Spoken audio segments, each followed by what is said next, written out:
Je m'appelle Djesseri Diarra, matricule 4486, classe 1939, race Bambara. J'ai été engagé volontaire pour 39-45, affecté au 16e RTS, Montauban, puis ensuite à Perpignan, 24e RTS, monté en ligne, réaffecté en Afrique du Nord au 15e RTS, rallié aux forces françaises libres en Libye en 1941. J'ai été jusqu'en Libye, on a fait Birakim, Massamatrou, Tobrou, Bangassi, Tripoli, réembarqué à Bizerte, Tunis, pour aller à Naples. Et Naples, maintenant, on a combattu avec la 8e armée, Montefescone, la ligne Gustave, jusqu'à Rome. Et Rome, maintenant, on est venu réembarquer à Naples pour aller débarquer à Saint-Tropez, en France, derrière les nazismes et les fascistes. On a combattu jusqu'à la fin de la guerre, le 8 mai 1945. Comme Djesseri Diarra, ils furent des centaines de milliers de tirailleurs venus de toute l'Afrique noire et de Madagascar à combattre sur les champs de bataille de la France. 150 ans après leur création par Napoléon III, et à l'heure où leur souvenir disparaît, il nous a paru essentiel d'évoquer leur histoire grâce aux rares images d'archives conservées par le ministère de la Défense. Souvent imprégnées des clichés de l'époque, elles n'en témoignent pas moins du courage et de l'abnégation de ces hommes qui, sans compter, versèrent leur sang pour une si lointaine mère patrie.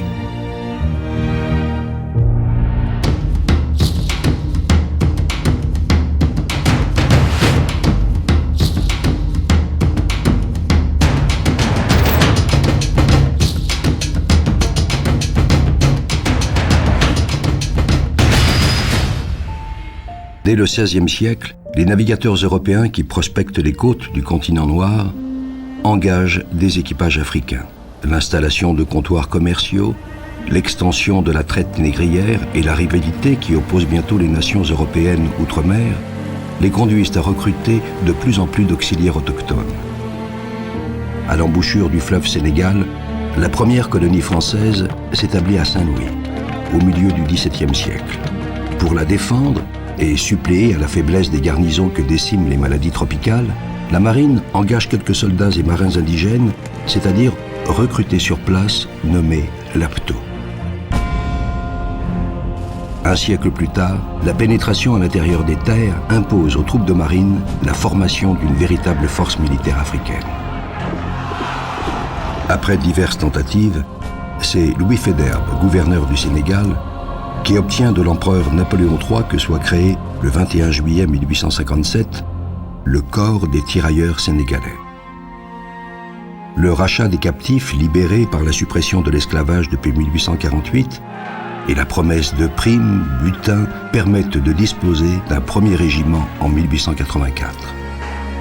Désormais, du Congo à l'Oubangui, du Dahomey à la Côte d'Ivoire, de Madagascar au Tchad, de la Mauritanie au Maroc, les tirailleurs participent à toutes les expéditions militaires qui permettent à la France de se doter en quelques années du second empire colonial au monde. Bien qu'ils soient recrutés à travers tous les territoires conquis, les soldats gardent leur appellation générique de Sénégalais.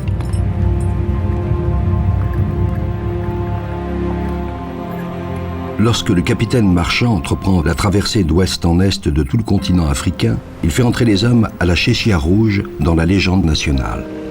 En 1899, ils défilent à Paris derrière leur chef. Parmi eux, le futur général Mangin, qui publie en 1910 un vibrant plaidoyer pour la constitution d'une force noire afin de compenser le déficit démographique français face à l'Allemagne.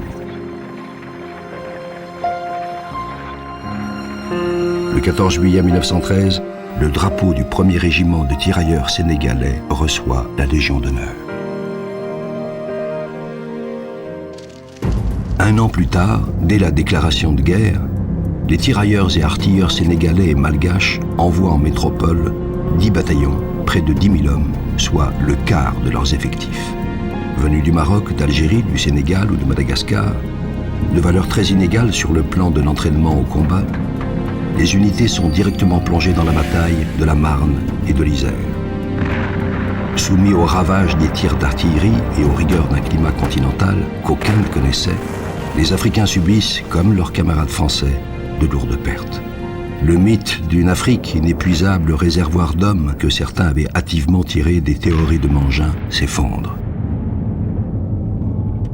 Il inspirera ensuite celui des troupes noires servant de chair à canon, qui n'aura pas davantage de réalité.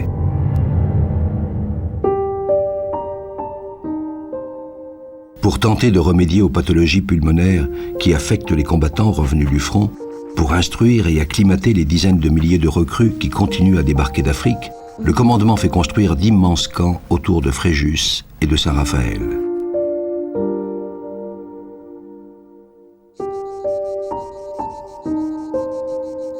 Désormais, les hommes passeront l'hivernage de novembre à avril dans ces cantonnements et d'autres implantés dans le sud-ouest ou encore affectés aux nombreux sites soutenant l'effort de guerre.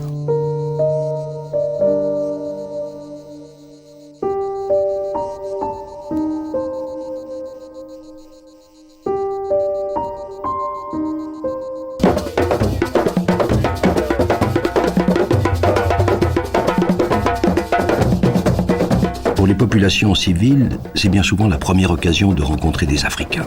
Au-delà des slogans de la propagande et de comportements souvent paternalistes, les Français manifestent un réel attachement pour ces hommes venus de très loin combattre à leurs côtés. 34 000 en 1915, près de 50 000 à la fin de 1916, les tirailleurs deviennent des personnages familiers du paysage métropolitain et de l'allégorie patriotique, accréditant bien malgré eux l'image de grands enfants souriants mais redoutables au combat. Une image qu'utilisent des marques commerciales et que les Allemands exploiteront à leur tour pour dénoncer leur supposée barbarie.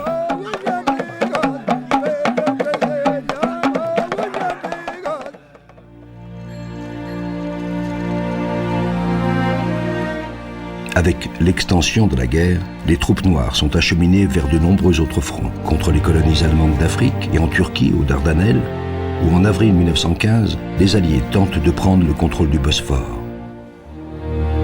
L'opération est un échec. Les forces débarquées, parmi lesquelles 7 bataillons de Sénégalais, restent bloqués sur les plages.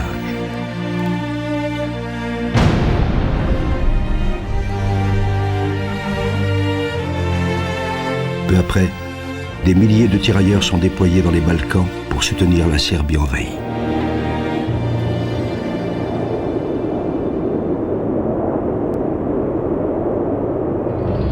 En France, à la brève guerre de mouvement de l'automne 1914, a succédé une guerre d'usure où, de plus en plus enfoncés dans un dédale de tranchées et d'emplacements fortifiés, les deux armées face à face s'écrasent sous des déluges d'obus et s'épuisent en des milliers d'assauts meurtriers. Plus que jamais, l'Afrique est mise à contribution, entraînant même dans certaines régions une révolte des populations pour échapper à l'enrôlement. En février 1916, l'attaque allemande sur le secteur fortifié de Verdun symbolise la résistance acharnée des unités françaises. La bataille voit plus de 10 000 Africains et Européens, mélangés au sein de 10 bataillons mixtes, perdre le tiers de leurs effectifs.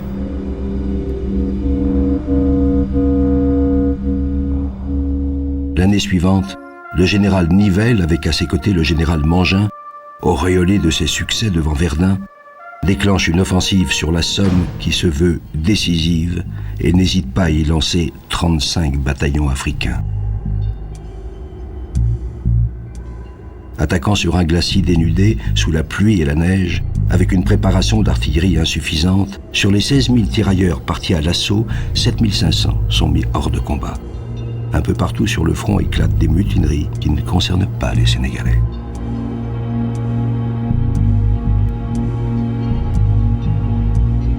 L'égalité des poilus devant la mort et les blessures, les dangers et les épreuves partagées au quotidien suscitent une authentique camaraderie de tranchées, une fraternité d'armes qui permet en partie aux tirailleurs d'endurer les terribles conditions du conflit. Lorsqu'en 1918, le gouvernement confie à Blaise Diagne, premier député africain du Sénégal, une mission de recrutement à travers l'Afrique en usant du slogan « En versant le même sang, vous gagnerez les mêmes droits », il parvient encore à lever 70 000 recrues.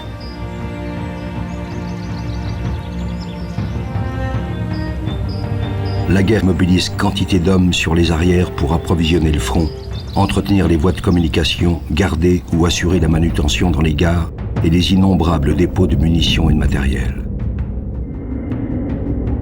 Regroupés au sein de bataillons d'étape ou de travailleurs, 12 000 Africains sont affectés à ces tâches obscures, dangereuses et pénibles, mais vitales à l'économie de la défense nationale. Lorsqu'en mai 1918, les Allemands lancent une ultime mais foudroyante offensive menaçant Paris, ils se heurtent devant Reims à la résistance acharnée des tirailleurs. Les Africains les repoussent puis participent aux contre-offensives qui contraignent l'ennemi à demander l'armistice le 11 novembre 1918.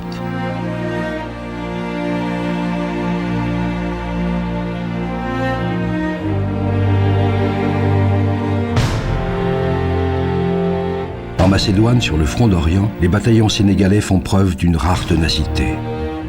Soumis au froid dans une nature hostile, avec des difficultés d'approvisionnement permanentes, rarement citées dans les communiqués officiels, ils sont opposés à des troupes déterminées. Sur leurs 18 000 combattants, 8 000 sont tués, blessés, malades ou portés disparus à l'heure du cessez-le-feu en septembre 1918.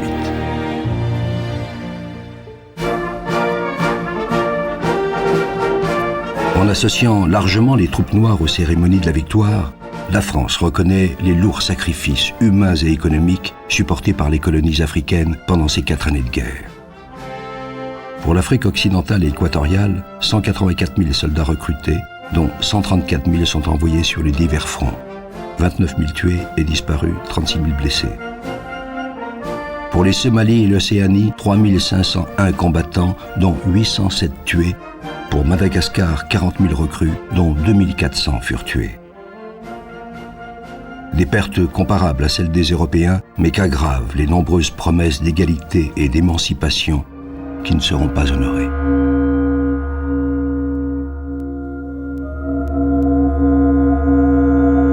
Ce ressentiment s'accroît en 1919 avec la campagne dite de la honte noire que lancent les Allemands pour stigmatiser sur leur sol la présence de troupes d'occupation noires et tenter d'atténuer ainsi les conditions qui leur sont imposées par le traité de Versailles. Accusés à tort de milliers de viols, les tirailleurs sont pourtant relevés quelques mois plus tard. Cette propagande délirante, Hitler, parlant de négrification du sang allemand, laisse des traces durables dans l'opinion et le massacre de soldats sénégalais capturés en 1940 y trouve son origine directe.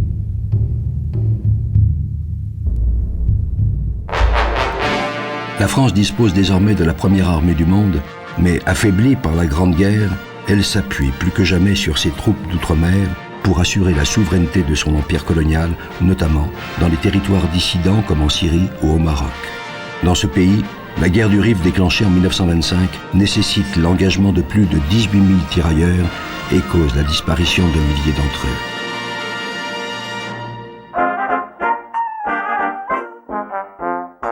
Au milieu des années 20, l'armée compte plus de 50 000 tirailleurs africains représentant à eux seuls 50% des effectifs des troupes coloniales françaises. Affectés en Afrique noire, à Madagascar, au Levant, en Afrique du Nord, en France et même en Guyane, ils constituent une force solide et sûre, apportant les particularismes de leur mode de vie et de leur tenue à une république qui se qualifie elle-même de plus grande France. Les engagés et les conscrits viennent de toute l'Afrique alors française. J'étais mélangé, il y avait des catholiques, des musulmans, des janamis, il y avait d'autres qui ne priaient pas. Mais tout le monde vivait ensemble, en collaboration. Il y a le Bambara, Oui. il y a comment on dirait Il y a des Baoulés. Baoulé, Oui. puis il y a le Dahomey, Dahomey, oui. puis il y a le Soussou. Il y a Soussou, oui.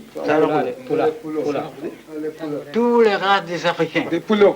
Tous mélangés. Tout mélangé. Chaque soir, vous avez les cours, après les exercices, on fait les cours de français. On apprend les mots à dire, ce n'est pas les français grammatical, mais débrouiller pour que l'officier français vous comprenne. L'enrôlement des futurs soldats est défini selon des quotas fixés par les autorités coloniales en liaison avec les chefferies locales. Bien qu'il présente toujours des irrégularités injustifiées, le recrutement a fini par être accepté par de nombreux Africains.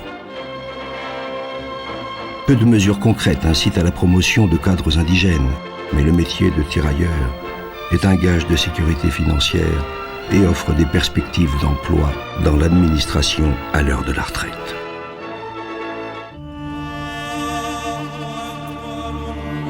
En métropole, c'est toujours dans les camps de Fréjus, où on a érigé en 1928 un tata inspiré de la mosquée de Djenné, que s'instruisent les tirailleurs affectés aux 4 régiments cantonnés entre Toulon et Bordeaux.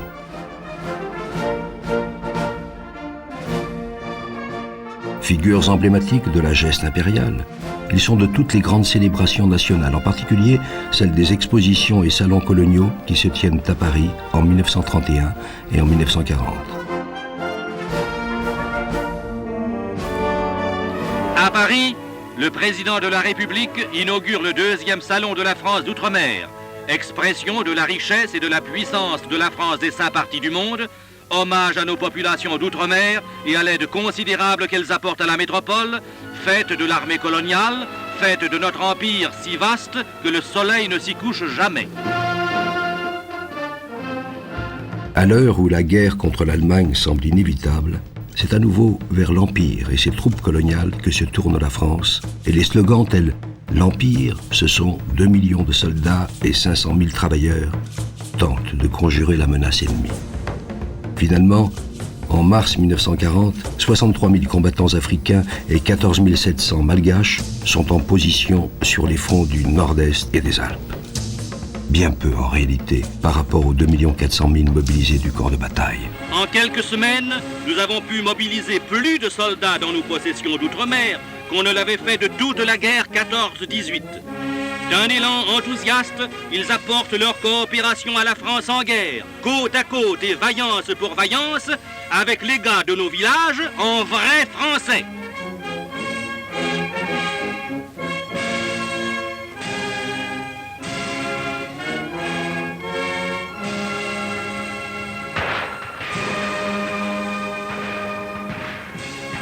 Les premiers à subir de plein fouet l'attaque allemande du 13 mai 1940 sur la Meuse sont les mitrailleurs malgaches. Sans esprit de recul, ils laissent sur le terrain la moitié de leur effectif. Quelques jours plus tard, dans la forêt ardennaise, ce sont les tirailleurs des 1e et 6e divisions d'infanterie coloniale qui arrêtent la progression adverse. Rendus furieux par la résistance des troupes noires et imprégnés de préjugés racistes, les Allemands en exécutent des centaines sommairement en Artois, dans la Somme, sur la Loire, dans la Sarthe et surtout à Chasselet, près de Lyon, où des sections entières sont massacrées. Les actualités filmées nazies reviennent avec insistance pour les dénoncer sur ces prétendus défenseurs de la Kultur française. Am 22. Juni kapitulieren die französischen Armeen in der Maginot-Linie. Die große Schlacht in Elsass-Lothringen, in deren Mittelpunkt die Zerschlagung dieser starken Befestigungslinie stand, ist damit siegreich beendet. Auch hier wieder die Kulturträger der Grande Nation. Diese fremdrassigen Hilfsvölker rief Frankreich zur Schande Europas ins Land und feierte sie als seine schwarzen Brüder.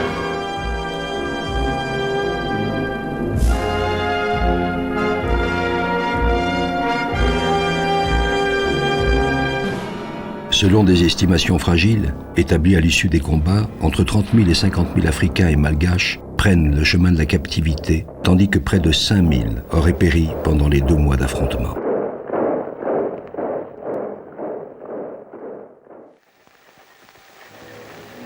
J'invite les chefs, les soldats, les marins, où qu'ils se trouvent actuellement, à se mettre en rapport avec moi. La France libre n'a pas fini de vivre. Nous le prouverons par les armes. Et s'appuyant sur l'Empire et les forces intactes qu'il recèle, enjeu déterminant dans la lutte qu'il entreprend, avec l'aide du gouverneur Eboué, le général de Gaulle reçoit à partir d'août 1940 le ralliement du Tchad, de l'Oubangui-Chari, du Cameroun, du Congo et du Gabon. La France libre dispose ainsi de plusieurs bataillons de marche de tirailleurs dont les exploits militaires marquent l'épopée de la libération.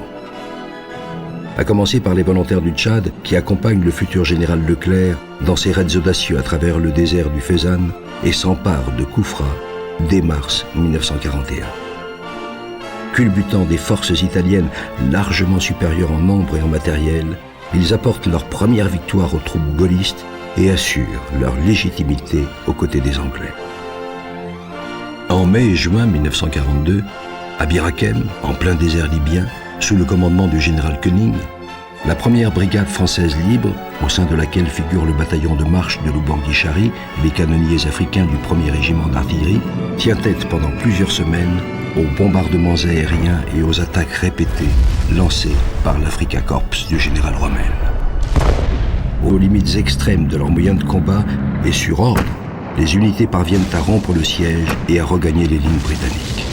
Ce fait d'armes, largement médiatisé par Radio Londres, connaît un grand retentissement auprès des Alliés et surtout auprès de la résistance intérieure française à laquelle il apporte enfin un solide espoir de revanche. Du Dahomey, du Niger, du Soudan, de Côte d'Ivoire, de Guinée, de Mauritanie, du Sénégal, les bataillons affluent vers Dakar et prennent la mer. On sait que les divisions se constituent en Afrique du Nord et tout le monde veut être de celles qui débarqueront. Ce sera le cas de la 9e division d'infanterie coloniale, la 9e DIC. Dans tous les ports, à Casa, à Oran, à Alger, les chaînes de montage travaillent dans la joie. Ces caisses pleines de redoutables jouets, n'est-ce pas la certitude de revoir la France? À partir de 1943, toutes les formations de la France combattante se regroupent et se réorganisent en Afrique du Nord. Aux vétérans de la France libre se joignent ceux de l'ancienne armée d'armistice et les nouvelles recrues d'Afrique. En avril 1944, les tirailleurs de la première division française libre débarquent en Italie. En juin, ils dépassent Rome, alors que ceux de la 9e division d'infanterie coloniale s'emparent de l'île d'Elbe sous le commandement des généraux Delattre et Magnan. Le débarquement et la prise de cette île escarpée coûtent au seul 13e régiment de tirailleurs sénégalais 76 tués et 122 blessés.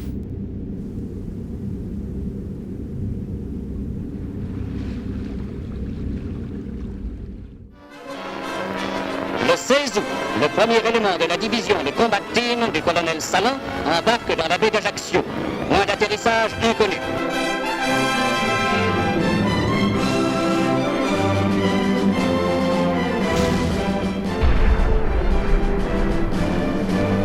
Et le 18 août, c'est la France. Cavalère, Sainte-Maxime, la Lartelle, la France. 4 ans d'amour inassouvi, 4 ans de haine aussi.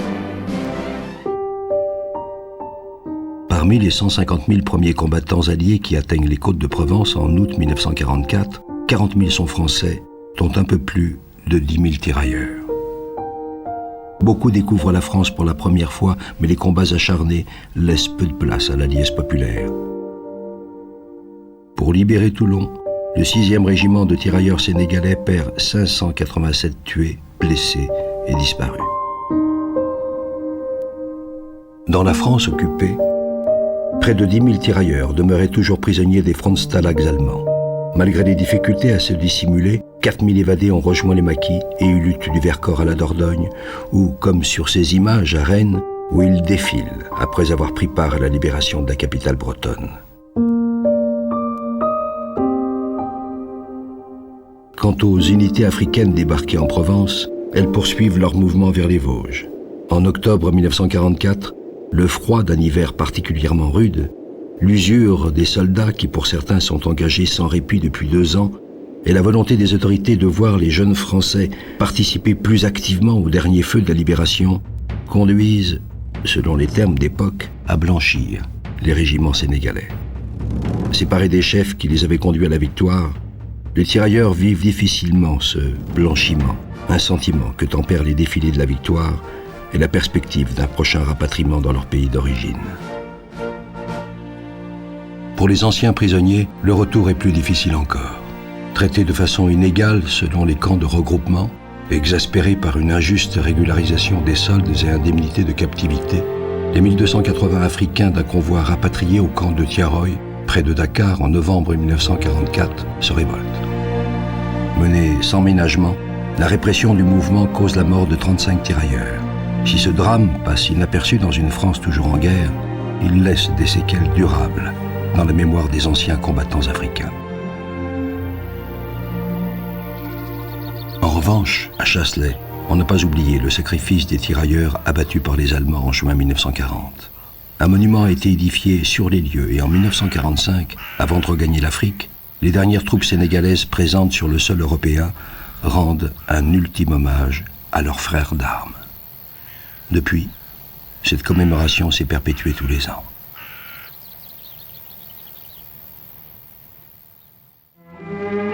À des milliers de kilomètres de là, en Indochine, le Front nationaliste Viet Minh a déclenché une guérilla sans merci pour obtenir l'indépendance de la péninsule. Manquant régulièrement de soldats dans une forme de guerre nouvelle qui en exige beaucoup, la France fait encore appel aux volontaires africains. De 1947 à 1955, 60 000 tirailleurs participent aux opérations entre rizières et jungles, assurent la construction et la garde des postes sans cesse harcelés, poursuivent l'ouverture et le contrôle des voies de communication. Mission ingrate, meurtrière, qui valent à beaucoup d'entre eux de recevoir de nombreuses citations. À Dien Bien Phu, ce sont des canonniers africains qui chargent les derniers obus tirés par la garnison assiégée.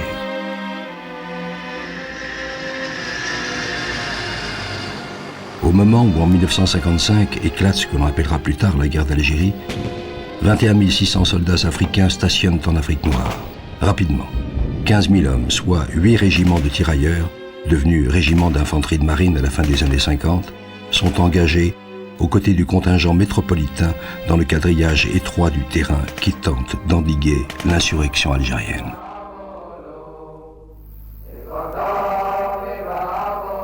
Dès 1956, l'indépendance à terme des pays africains est annoncée et l'armée française s'emploie à former les cadres des futures armées nationales. Dans les vieux camps de Fréjus, on crée l'Effortum, l'école de formation des officiers ressortissants des territoires d'outre-mer. Les jeunes aspirants, dont quelques-uns seront chefs d'État dans quelques années, croisent sans doute les tirailleurs vétérans dont les derniers bataillons sont dissous en 1964. À Fréjus, les corps des 3000 d'entre eux reposent à jamais, tandis que des milliers d'autres à travers l'Hexagone et le monde témoignent d'un engagement sans faille pendant plus d'un siècle.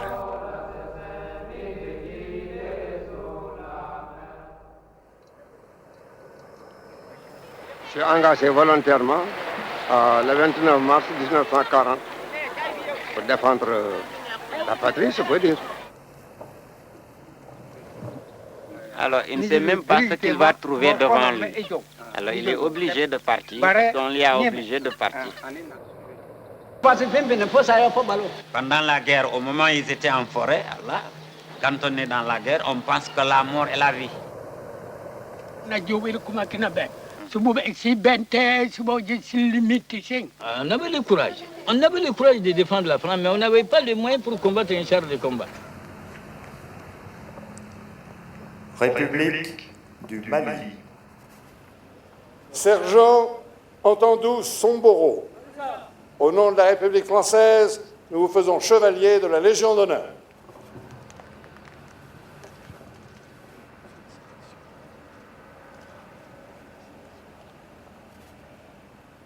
C'était chaud. En ce temps, ce n'est pas le fusil, mais avec des coupes-coupes. Des coupes. Oui,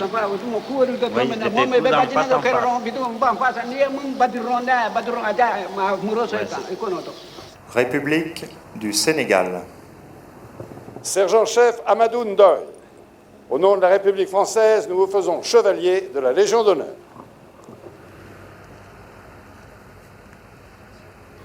On était dans les 384, on est revenu que 74. En 2004, la France rendait un hommage solennel aux vétérans à l'occasion du 60e anniversaire de la Libération, tandis que le président du Sénégal instaurait une journée du tirailleur. 3 ans plus tard, les pensions des anciens combattants africains étaient enfin décristallisées, c'est-à-dire alignées sur celles de leurs frères d'armes français.